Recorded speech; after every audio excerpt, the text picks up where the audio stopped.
Parce que c'est par lui que que tous les autres devaient être sanctifiés. Et l'Écriture dit, et c'est lui qui sanctifie. Et ceux qui sanctifient, tous sont issus d'un seul. Ainsi, bien aimé, la Bible dit, recherchez la paix avec tous. Et la sanctification sans laquelle nul ne verra le Seigneur. Et Jésus dans la prière dit, Père, sanctifie-les par ta vérité. Ta parole est la vérité. Et il a aussi dit, je me sanctifie moi-même pour eux. Hébreux 10 dit, et par une seule offrande, il nous a sanctifiés une fois pour toutes. Par l'offrande de son corps. Alléluia. Amen. Que Dieu nous assiste dans sa grâce. L'évangile que nous écoutons, c'est la puissance de Dieu pour le salut de quiconque croit. Quiconque a accepté cette alliance, il devient un avec Christ.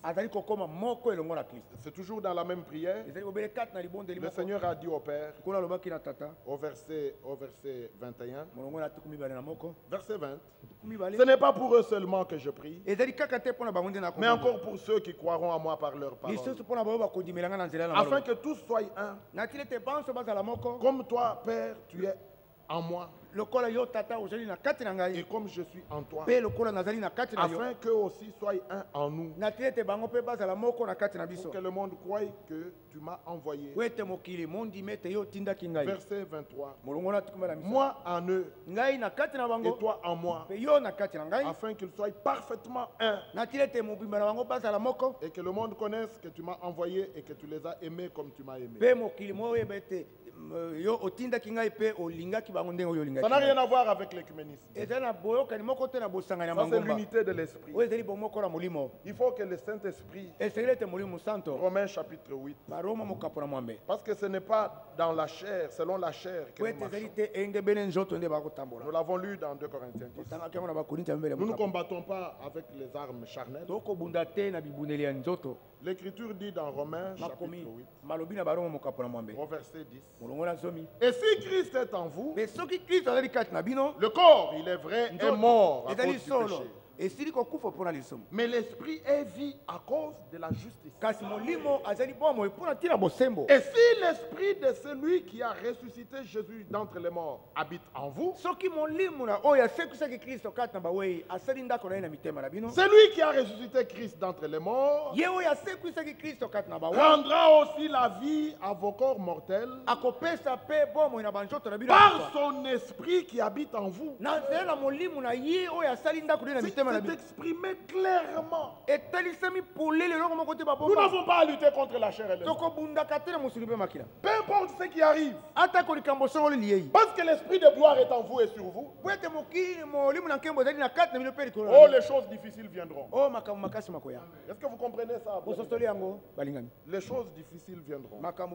Les luttes viendront. Les combats viendront. Mais nous n'avons pas à lutter contre la chair et le sang. Parce que nous sommes enfants de la promesse. Nous observons. Galates 4, 28 dit, pour vous frères, vous êtes enfants de la promesse. Nous avons reçu la parole de la promesse. Et l'esprit de la promesse est venu automatiquement. L'esprit de vérité qui ne peut pas renier un seul verset de la Bible. Même si je suis dans une faute, je donnerai toujours raison à la parole. Je n'amènerai pas ma faute, aménager la parole pour justifier ma faute. C'est comme ça que sont les élus. Il dira, Seigneur, j'ai péché. Aie pitié de moi. Pardonne. C'est toi qui l'as dit d'ailleurs. Petits enfants, je vous écris ces choses afin que vous ne péchiez point. Mais si l'un de vous a péché, vous avez un avocat auprès du Père. Et à la Odyssée, il est dit, et donc du zèle et répands-toi. Pourquoi chercher des voies détournées? Répands-toi. N'invente pas une prédication pour justifier une vie. Non. Cherche la vraie expérience. Parce qu'elle existe. Nous sommes là. Nous sommes ce que nous sommes par sa grâce. Vous comprenez ça? Par sa grâce, c'est pas parce que nous disons nous sommes là que nous disons nous sommes nous particuliers. Non. Nous sommes comme tous. Mais sa grâce n'a pas été vaine dans notre vie. Parce que tu peux rendre la grâce vaine. Paul dit chez moi, il n'a pas été vaine. C'est l'unique source de salut. Elle délivre, elle sauve. Elle délie. Elle travaille. Elle fait le travail. Et tu dis, j'ai travaillé plus que tous. Mais, pour que vous compreniez bien, ce n'est pas moi. Je ne suis pas meilleur que vous. Mais c'est sa grâce qui est avec moi. Il s'agit d'une vie de consécration à lui. S'attacher à lui. Être lié à lui.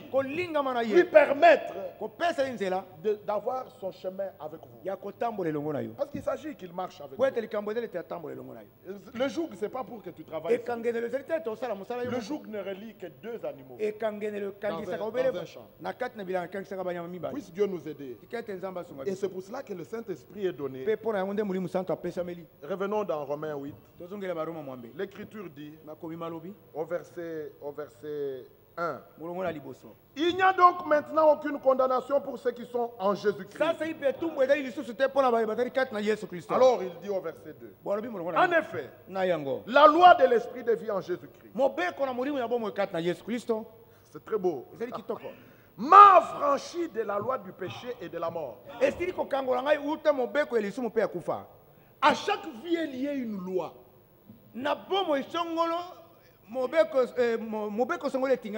C'est ça. Un poisson a une vie qui ne peut vivre que dans l'eau. Si vous l'amenez dehors, vous l'étouffez. Devons-nous expliquer ça? On ne peut pas l'expliquer. Un fils de Dieu a une vie. Sa vie, c'est dans le cadre de la parole. Sortez-le de là, il s'étouffe. Oh Dieu soit béni pour cette position qu'il nous a donnée. Et l'Écriture dit, car chose impossible à la loi qu'il avait donnée à Israël, parce que la chair la rendait sa force. Regardez la solution suprême. Alors Dieu a condamné le péché dans la chair en envoyant à cause du péché son propre fils dans une chair semblable à celle du péché. Gloire soit rendue à notre Dieu. La réponse à la préoccupation de Paul est donnée. Remontons au chapitre 7 verset 23. Prenons seulement verset 23. 22. Car je prends plaisir à la loi de Dieu selon l'homme intérieur. Mais je vois dans mes membres une autre loi qui lutte contre la loi de mon entendement. Et qui me rend captif à la loi du péché. Misérable que je suis. Qui me délivrera de ce corps de mort? Alors la révélation. Il tourne le regard vers Golgotha. Il voit ce que Dieu a fait. Il dit, grâce soit rendue à Dieu. Par Jésus-Christ notre Seigneur. Ne peut dire ça que celui qui a fait cette expérience. Et il a tout dit. Grâce soit rendue à Dieu. Par Jésus-Christ notre Seigneur. Regardez bien mes frères. Au verset 4. Il dit, et cela, ce que Dieu a fait en Jésus-Christ. Jésus-Christ qu'il a envoyé dans une chair semblable à celle du péché. Vous savez, la chair que Jésus a portée, semblable à la chair du péché. La chair du péché, là, c'est ta chair et ma chair. C'est moi le pécheur, c'est moi le coupable. Mais lui est le juste, le saint, l'innocent. Il est le Seigneur. Il n'a jamais péché. Mais il a porté une chair semblable à la mienne. Mais une œuvre surnaturelle. Moi, je n'étais pas sur la croix. Lui est mort sur la croix. Je n'étais même pas encore né. Mais me voici. La bonne nouvelle me dit, tu as été crucifié avec Christ. Et j'entends ça, je dis Amen. Amen. La profondeur appelle la profondeur. Les étrangers ne croiront jamais ça. Je le répète, bien aimé. La parole est destinée aux élus. D'une manière particulière. Nous ne méprisons pas les appelés. Ils ont leur place. Mais ce temps est le temps de Dieu avec ses serviteurs, avec les élus. Et Dieu a fait cela afin que la justice de la loi soit accomplie en nous, nous qui avons cru, qui marchons non selon la chair, mais selon l'esprit. Mais comment peux-tu marcher selon l'esprit si l'esprit n'est pas en toi? Voilà pourquoi Paul était préoccupé dans Acte 19. En prêchant aux Éphésiens, il leur pose la question: de quel baptême avez-vous été baptisé? Le baptême a une signification. Il y a la mort, l'identification à la mort, et il y a l'engagement dans la nouveauté de vie qu'on doit mener. Est-ce que vous saisissez ça? Et ils ont dit du baptême des gens. Il leur dit Jean a baptisé en prédisposant le peuple, les amenant à la repentance pour accueillir Christ. Et puis il leur prêche la bonne nouvelle et il les baptise dans le nom du Seigneur. Avez-vous reçu le Saint-Esprit depuis que vous avez cru? Ils ont dit nous n'avons même jamais entendu dire ça.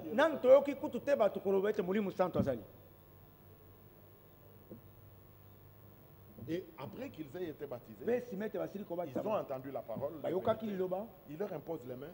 Et ils reçoivent le Saint-Esprit. Je vous dis, frère, on peut ne pas imposer les mains. On peut ne pas. Non. On peut ne pas. Eh bien, c'est ça. Mais quand la parole de vérité est prêchée, comme dans la maison de Corneille, le Saint-Esprit descend. Et Pierre était là. Quelques mots concernant le Saint-Serviteur, mort et ressuscité, et qui leur est apparu. Et Jésus les a chargés de prêcher cette bonne nouvelle, que le pardon des péchés que la loi ne pouvait pas apporter s'obtient par la foi en Jésus.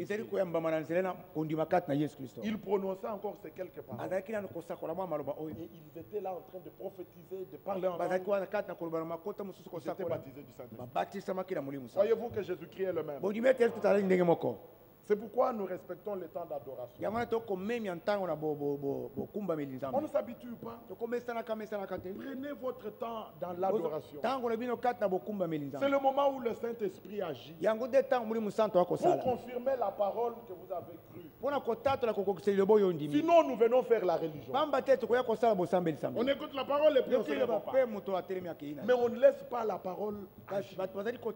L'Esprit agir sur la parole et déposer en vous la substance nécessaire.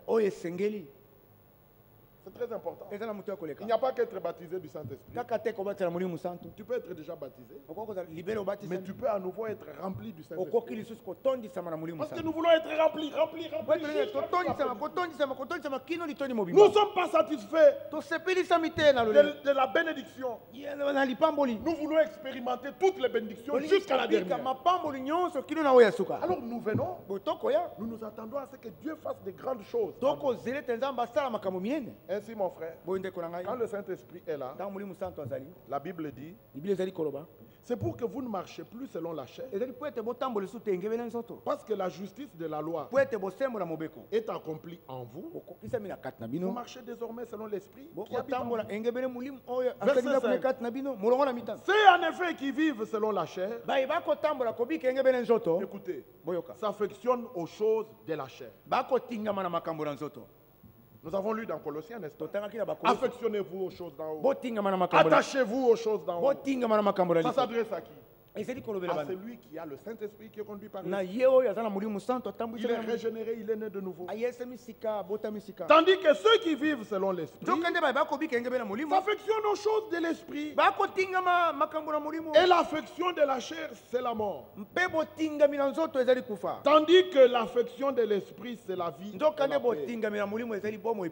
Alléluia. Amen. Car l'affection de la chair est inimitié contre Dieu.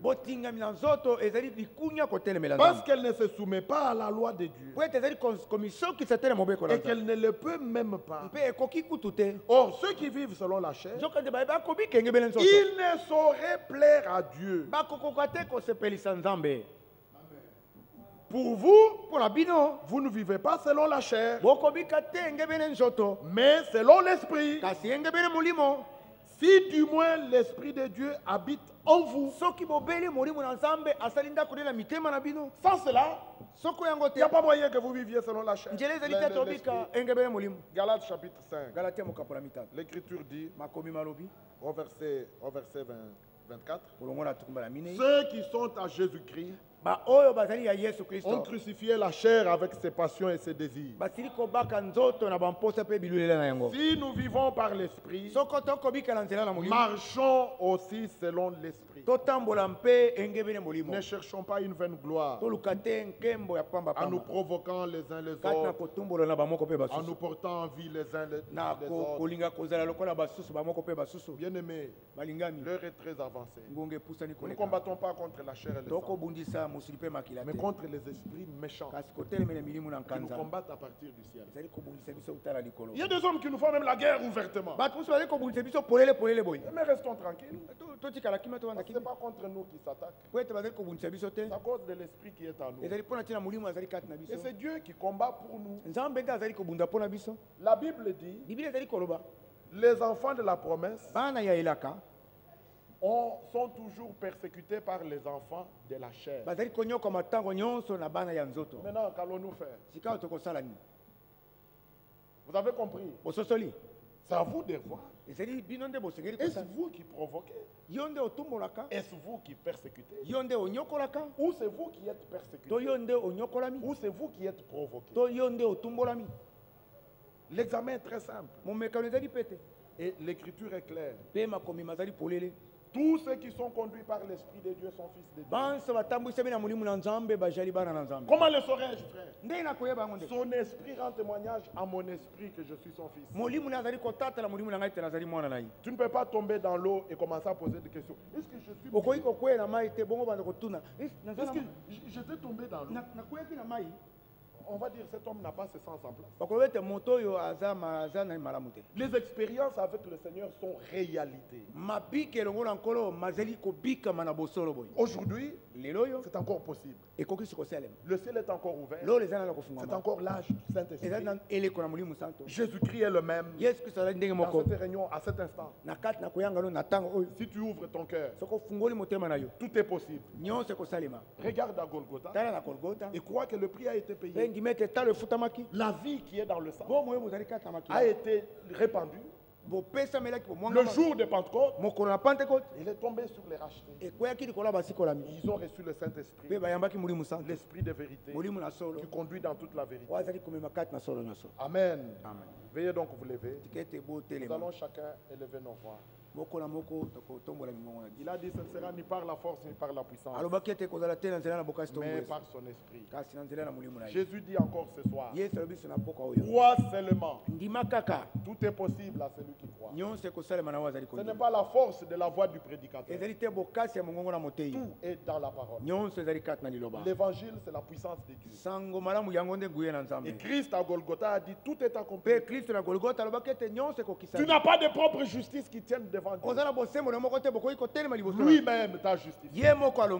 Les accusations de l'ennemi n'ont pas de pouvoir. Parce qu'il ne peut pas produire les preuves. Toutes les preuves, le Seigneur les a déchirées. L'acte dont les ordonnances nous condamnaient. Quelle est la preuve qu'il a fait ce que tu dis? Ça, c'est Dieu qui rend témoignage de sa justice que lui-même a établie sur nous. Crois-le, accepte que cette même vie vienne. Injuste doit pratiquer la justice. Si la vie est en toi, tu dois vivre. Un poisson vivant, il nagera toujours en contre-courant. Si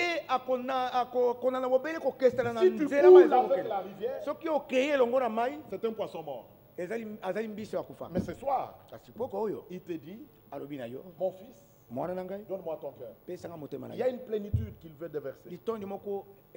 Vous avez tout pleinement. Alors prions en conséquence. Demandez et l'on vous donnera. Cherchez, vous trouverez. Frappez, l'on vous ouvrira. Vous frappez, vous demandez, vous cherchez. Le travail. Il faut que je... Mais ici, c'est la vie éternelle. Pour vivre éternellement, il faut avoir la vie éternelle. Nous allons chanter et chacun pourra prier. Il s'agit de cette habitation intérieure. Remercions et louons en même temps, tout en nous consacrant à lui, parce que c'est par grâce qu'il l'a fait. Nous chantons tel que je suis sans rien à moi. Ton cœur est prêt. Tel que je suis sans cœur est prêt.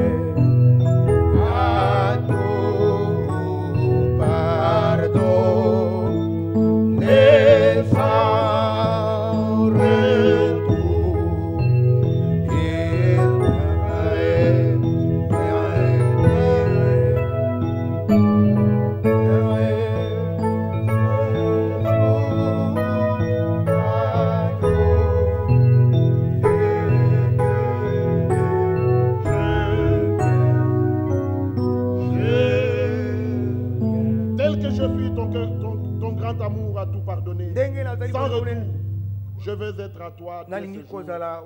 Agneau de Dieu, je viens à toi. Tel que je suis, ton cœur est prêt.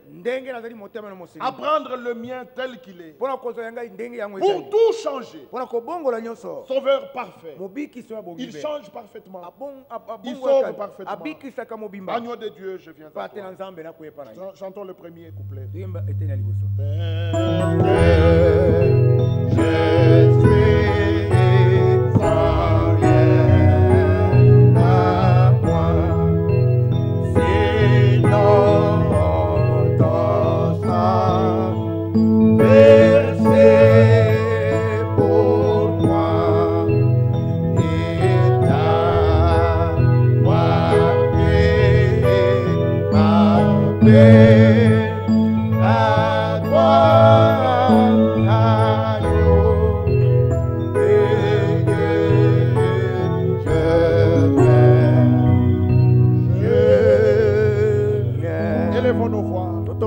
Parle-lui de tout ton cœur. Dis-le-lui avec toute ta conscience. Consacre-lui ta vie. Il a donné, prends et remercie-le. Ouvre ton cœur. Ouvre ta bouche. Aujourd'hui, c'est un jour qu'il a fait. Il est prêt. Son cœur est prêt. Il est prêt. Son pardon est prêt. Sa justification est prête. Il a tout accompli à Golgotha. Le diable a perdu tout droit. Il veut avoir son chemin avec toi. Il veut lui-même disposer de ta vie. Il t'a racheté, tu lui appartiens. Tu n'es plus à toi-même. Tu es son vase. Tu es son fils. Il t'a mis à part. Il t'a réservé. Il te garde. Il veut que tu célèbres sa gloire. Faire de toi un adorateur. Il adore en esprit en vérité. Son esprit en toi. Te rendant même témoignage que tu es son fils, sa fille.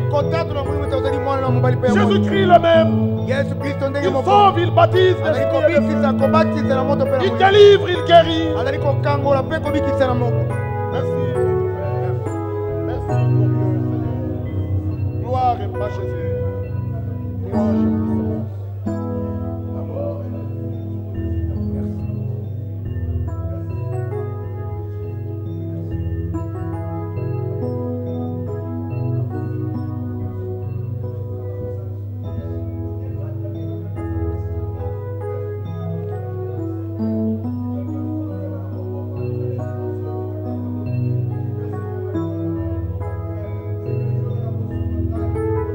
Dieu soit loué pour ce moment. C'est une pluie. Car ces instructions peuvent descendre comme la rosée du matin. Et pour nous, nous sommes morts avec Christ. Ressuscité avec lui. Nous sommes devenus une même plante avec lui. Cela veut dire que toute la parole de Dieu devient un avec nous. La parole vit en nous. En elle, il y a la vie. Et cette vie est manifestée par des hommes que nous sommes. Ça ne se force pas. Si tu es devenu une même plante avec lui, la vie coule tout naturellement. Il est mort et ressuscité. Nous aussi, nous nous identifions à sa mort. Et nous pouvons marcher en nouveauté de vie. Celui qui est en Christ est une nouvelle création. On ne limite pas. On ne fait pas une fabrication locale. On n'a pas besoin de pièces qui ressemblent à l'original. Pour avoir la pièce comme l'original, il faut que ça sorte de la même usine. Mais quand c'est fabriqué ici en Djili, ça ne ressemblera jamais à l'original. Nous et lui, nous sommes issus du même père. Ça ne s'imite pas. C'est une question de famille. C'est une question d'être frère de Jésus. Amen. Nous sommes arrivés à la fin. Nous rappelons au sujet du deuil. Que le Seigneur vous garde. Allez tous dans sa paix.